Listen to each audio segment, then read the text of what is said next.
Hey everyone, and welcome back. Today we're going to be doing a deep dive into trading psychology. Oh, yeah.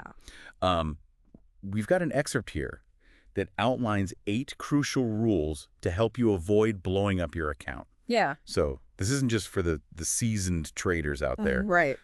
These rules can be valuable for anyone who wants to understand how to manage risk Absolutely. and make better decisions, Yeah, even if you've never bought a stock in your life. You ready? absolutely.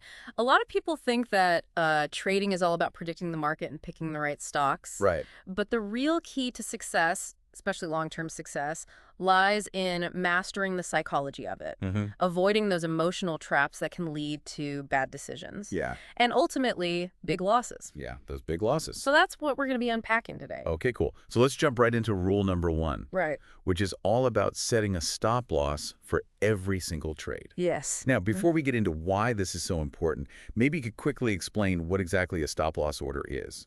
Sure.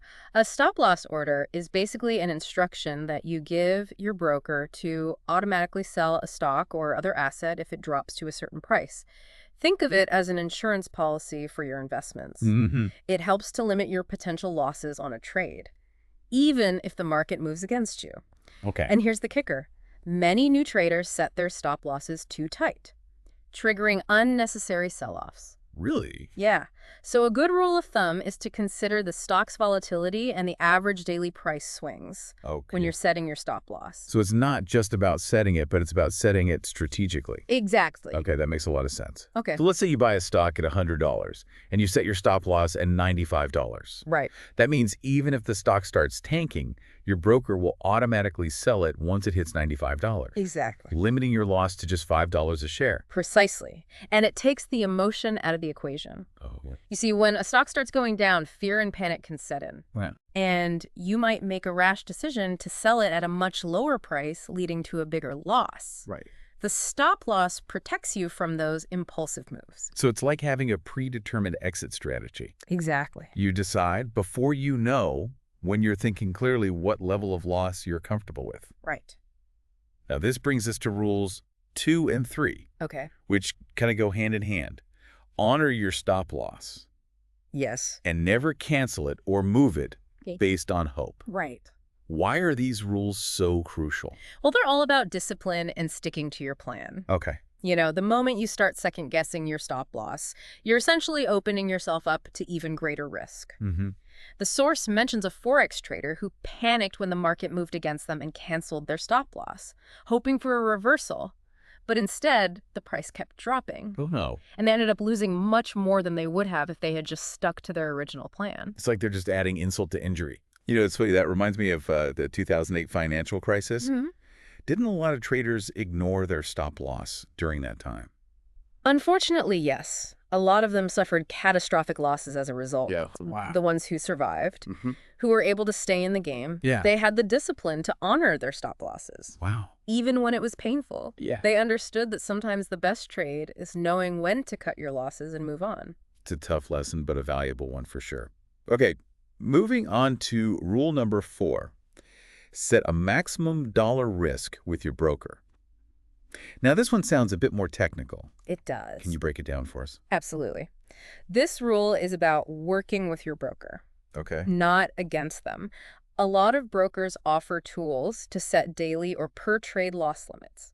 So let's say you have a $50,000 trading account, and you decide you're not risking more than 1% on any central trade, Okay. which would be $500. Right. You can set that limit with your broker, and once you hit it, the system won't let you place any more trades for the day. Yeah. So it's like having a built-in safety net to prevent you from going overboard, especially after a string of losses. Precisely. It helps you to maintain control. Right. And avoid those emotional spirals that can lead to reckless trading. Yeah. And this actually ties in perfectly with rule number 5, Okay. which is all about avoiding the temptation to overtrade. Overtrading. That's like that gambler who keeps chasing losses, Exactly. thinking that the next bet will be the one that turns it all around. But more often than not, it just digs them into a deeper hole. It's that feeling of needing to make it back quickly. Mm. And it often leads to impulsive, poorly thought out trades. Yeah. Just like canceling a stop loss over trading is driven by emotion, Oh, wow. frustration, desperation, even a bit of ego. Yeah, I remember those stories from the tech bubble in the late 90s. Yeah. All those day traders buying and selling stocks like crazy, Yeah. making tons of trades each day. They're riding high for a while. Right. But when that bubble burst, many of them were left with massive losses because they were overexposed, Exactly. over-leveraged. Classic example of why quality trumps quantity in trading. One well-researched, Okay. strategically timed trade Mm-hmm. is worth 10 emotional knee-jerk reactions. Wow. Patience and discipline are far more valuable than trying to force a win with every trade. So it's not about speed or volume. It's about picking your battles wisely Exactly. and waiting for the right opportunity. Okay, that makes sense. So rules 6 and 7 also seem to go hand in hand. Don't be stubborn Right. and don't fight a losing trade. What's the wisdom behind these? Well, they're all about acknowledging when you're wrong, which Okay. can be tough for anybody. Yeah. Especially in the fast-paced world of trading. Losses are inevitable. They're part of the game. What separates successful traders from the rest is their ability to accept a loss, Okay. learn from it, and move on. Okay. Clinging to a losing trade out of pride or stubbornness is a recipe for disaster. It's like refusing to admit you made a wrong turn while driving. Exactly. Just keep going in the wrong direction, hoping you'll somehow end up at your destination. History is full of examples of investors who stubbornly held on to losing positions, Yeah. refusing to cut their losses only to watch their portfolio dwindle. Think Right. about the dot-com crash in 2000. So many investors refused to let go of their tech stocks, Oh, yeah. convinced that the market would rebound, but it kept falling. And those who held on saw their investments decimated. It's just a classic case of letting ego cloud judgment. Exactly. Oh, speaking of letting emotions get the better of you, that brings us to our final rule, Okay. the 3 times rule. Yes. Sounds pretty simple. If you take 3 consecutive losses, Right. stop trading for the day. Why is that so important? Well, because it recognizes the psychological impact of losing. Okay.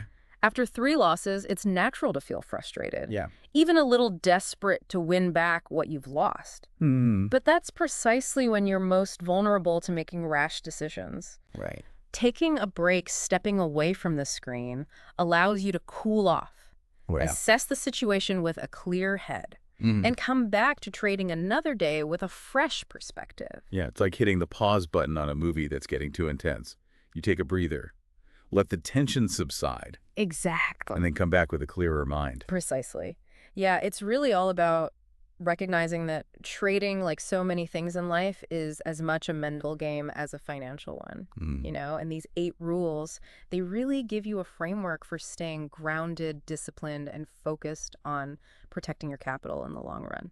You know what's really interesting to me is that these rules, even though they come from the world of trading, they seem to apply to so many other areas of life as well. Oh, absolutely. Think about it. Risk management, emotional control, having a plan. Right. These are fundamental principles that can help you make better decisions in any situation. It's like you wouldn't jump into starting a business without a solid plan, right? You'd assess the risks, figure out how much you're willing to invest, and have a strategy for dealing with setbacks. Precisely. Or even something as simple as planning a road trip. You map out your route, you anticipate potential delays or detours, you pack extra supplies. Right. You're essentially managing risk and planning for different scenarios. It's all about making informed decisions Yeah. and not letting emotions cloud your judgment, whether you're navigating the stock market or just trying to figure out what to have for dinner. Exactly. And I think that's what makes these 8 rules so powerful. They're not just about avoiding financial ruin. Right. They're about cultivating a mindset that empowers you to make better choices in all areas of your life. So for our listeners who might be thinking, okay, this is all interesting, but I'm not a trader. Why should I care about these rules? Yeah. What would you say to them? I'd say that these rules offer valuable insights into the nature of risk and decision-making, regardless of your profession or interests. They highlight the importance of discipline planning and understanding the potential consequences of your choices. It's about taking a more strategic approach to life, wouldn't you say? Absolutely. Not just letting things happen to you, but actively making choices that are aligned with your goals and values. Absolutely. It's about being proactive, having a plan, and knowing when to step back and reassess. And that applies whether you're managing your finances, pursuing a career change, or even navigating personal relationships. So as we wrap up this deep dive, we want to leave our listeners with a thought-provoking question. How can you apply these 8 rules to other areas of your life. Hmm. What risks are you taking? Where could you benefit from a little more planning or a more strategic approach? And perhaps most importantly, how can you cultivate the discipline and emotional intelligence needed to make sound decisions, even when the pressure is on? These are the questions we encourage you to reflect on as you continue your own journey of learning and growth. Because ultimately, it's not about avoiding risk altogether. Right. It's about understanding risk, managing it effectively, and using it as a catalyst for growth and achievement. Well said. And remember, knowledge is power. The more you understand about risk and decision making, the better equipped you'll be to navigate the challenges and opportunities that life throws your way. It's funny, we often talk about risk as if it's something to be avoided at all costs, Mhm. but really isn't risk just part of life? That's a great point. I mean, without taking some risks, how can we ever really grow or achieve anything meaningful? Think about it. And, playing it safe all the time, it might feel comfortable, Right. but it also keeps us stuck. Yeah. Because when we step outside of our comfort zones, when we embrace those calculated risks, Yeah.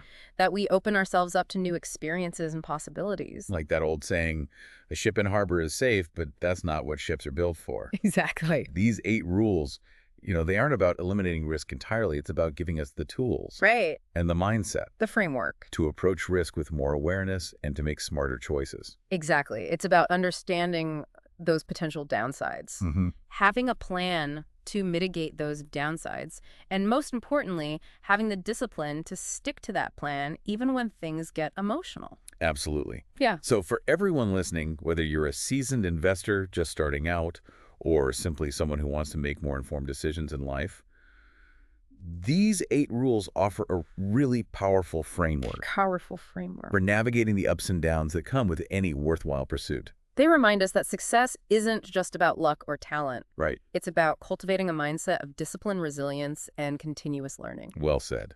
On that note, we'll wrap up this deep dive. We hope you found it insightful, and as always, we encourage you to keep exploring these ideas further. Until next time, happy learning.